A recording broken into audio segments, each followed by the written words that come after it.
आप सभी मेरे मसीह भाई बहनों को एक बार फिर से जय मसीह की। परमेश्वर की अनुग्रह दया और कृपा से प्रभु ने हम सबको मिलने का मौका दिया, इसके लिए प्रभु का धन्यवाद करेंगे। आइए आज हम शाम का वचन पढ़ेंगे। आज तारीख है 6/7/2025 और हम पढ़ेंगे आयूब की पुस्तक में से 32 और 33 अध्याय। इसके पढ़े और सुने जाने पर प्रभु की आशीष हो। जो मेरा बहन भाई मुझे लगभग 365 दिन फॉलो करेगा, करीब पूरी की पूरी बाइबल कंप्लीट कर लेगा। आइए।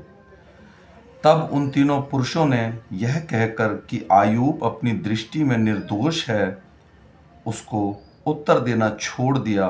तब बूजी बारकेल का पुत्र एलीहू, जो राम के कुल का था, उसका क्रोध भड़क उठा। आयूब पर उसका क्रोध इसलिए भड़क उठा कि उसने परमेश्वर को नहीं, अपने ही को निर्दोष ठहराया। फिर आयूब के तीनों मित्रों के विरुद्ध भी उसका क्रोध इस कारण भड़का कि वे आयूब को उत्तर न दे सके, तो भी उसको दोषी ठहराया। एलीहू अपने को उनसे छोटा जानकर आयूब की बातों का अंत होने की बाट जोता रहा।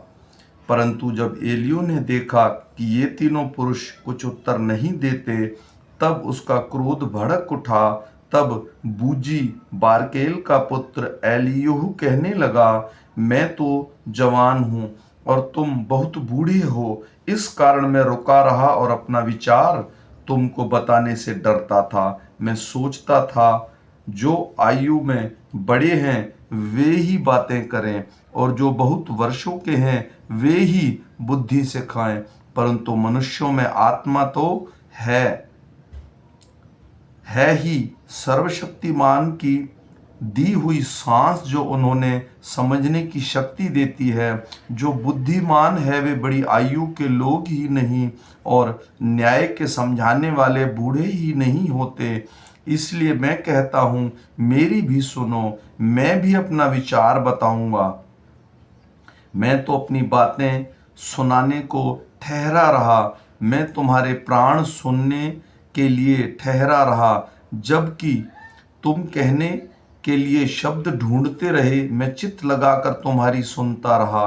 परंतु किसी ने आयूब के पक्ष का खंडन नहीं किया और न उसकी बातों का उत्तर दिया। तुम लोग मत समझो कि हमको ऐसी बुद्धि मिली है कि उसका खंडन मनुष्य नहीं, परमेश्वर ही कर सकता है। जो बातें उसने कही वह मेरे विरोधी नहीं कही, और ना तुम्हारी सी बातों से उनको उत्तर दूंगा। वे विस्मित हुए और फिर कुछ उत्तर नहीं दिया। उन्होंने बातें करना छोड़ दिया, इसलिए कि वे कुछ नहीं बोलते और चुप खड़े हैं। क्या इस कारण मैं ठहरा रहूं? परंतु अब मैं भी कुछ कहूँगा, मैं भी अपना विचार प्रकट करूँगा, क्योंकि मेरे मन में बातें भरी हैं और मेरी आत्मा मुझे उभार रही है। मेरा मन उस दाख मधु के समान है जो खोला न गया हो, वह नई कुप्पियों के समान फटा चाहता है। शांति पाने के लिए मैं बोलूँगा, मैं मुंह खोलकर उत्तर दूंगा। ना मैं किसी आदमी का पक्ष करूंगा और ना किसी मनुष्य की चापलूसी करूंगा, क्योंकि मुझे तो चापलूसी करना आता ही नहीं।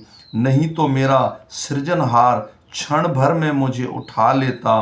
तो भी हे अय्यूब, मेरी बातें सुन ले और मेरे सब वचनों पर कान लगा। मैंने तो अपना मुंह खोला है और मेरी जीभ मुंह से चुलबुला रही है। मेरी बातें मेरे मन की सिधाई प्रकट करेंगी। जो ज्ञान में रखता हूँ उसे खराई के साथ कहूँगा।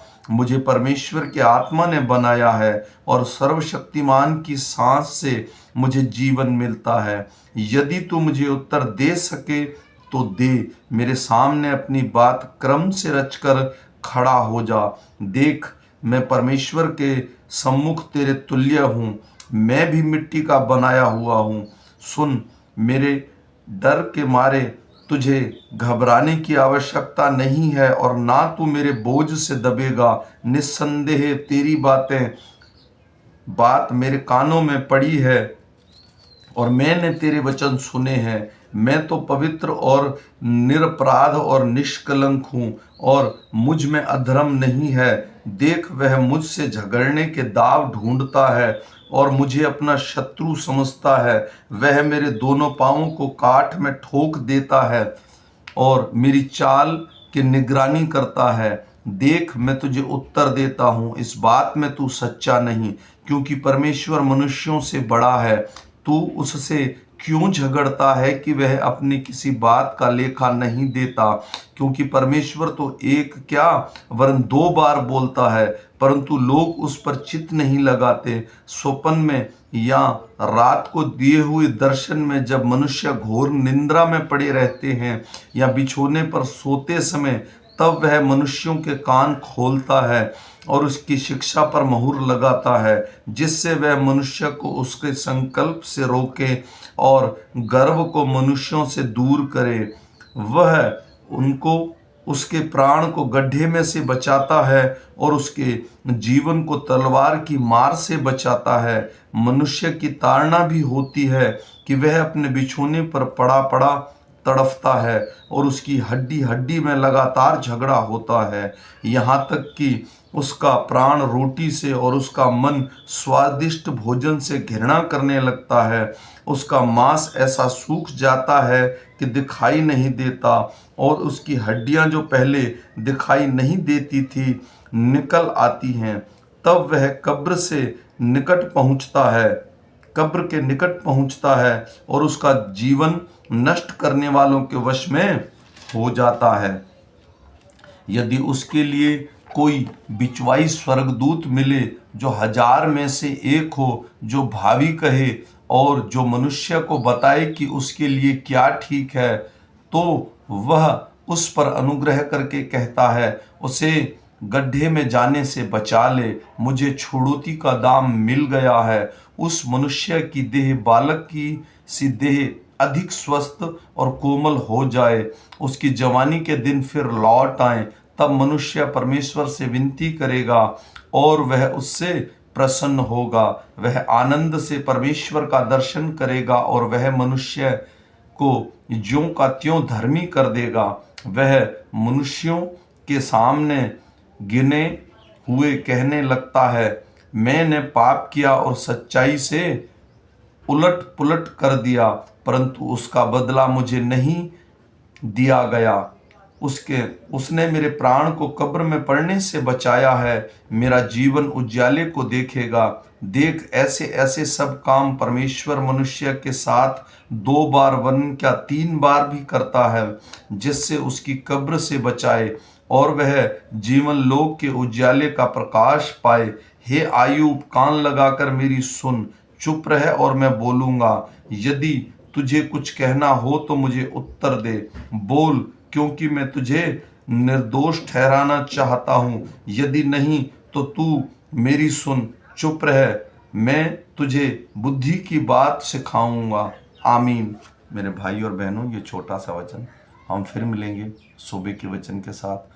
तब तक परमेश्वर का अनुग्रह, कृपा और दया हम पर और हमारे परिवारों पर अब से लेकर अनंत काल तक होती रही। सबको जय मसीह।